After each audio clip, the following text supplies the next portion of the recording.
Chasalo Kwai Hankor BJP Habanago Sodasotto Obia Haikaba BJP membership Naharmani Notoine Koglam Pada Khajaka Arthami Manjaka Tipros Hankre Montri Vikas Deprima Manjaka Emile Bhagwan Das Bonakaribo Manjaka Amchani BJP ni Adongtai Adong Juksa Pada Paimin Yagolo Koltomat Kunen Busango Kok Naraka Emile Bhagwan Chandra Das MLA Sudip Roy Barman জনজাতি কল্যাণ দপ্তরের মন্ত্রীর উপর যে তথ্যগুলো উনি বিধানসভায় বলেছিলেন সেটাই সে বিষয়টাকে নিয়ে কি বলবেন?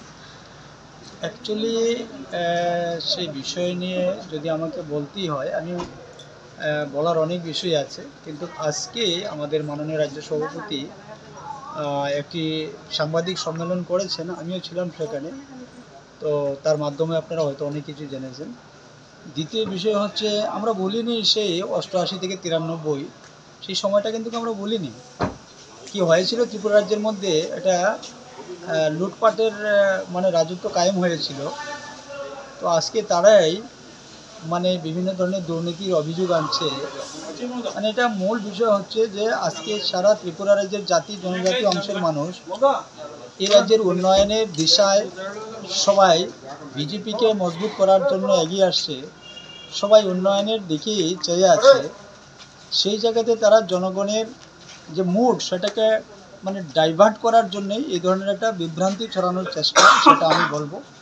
তবে আমি এইটুকুই বলবো, আজকে আমাদের মাননীয় মন্ত্রী সম্ভবত একটা সাংবাদিক সম্মেলন এখানে করেছেন এবং কিছু চ্যালেঞ্জও সেখানে রাখা হয়েছে।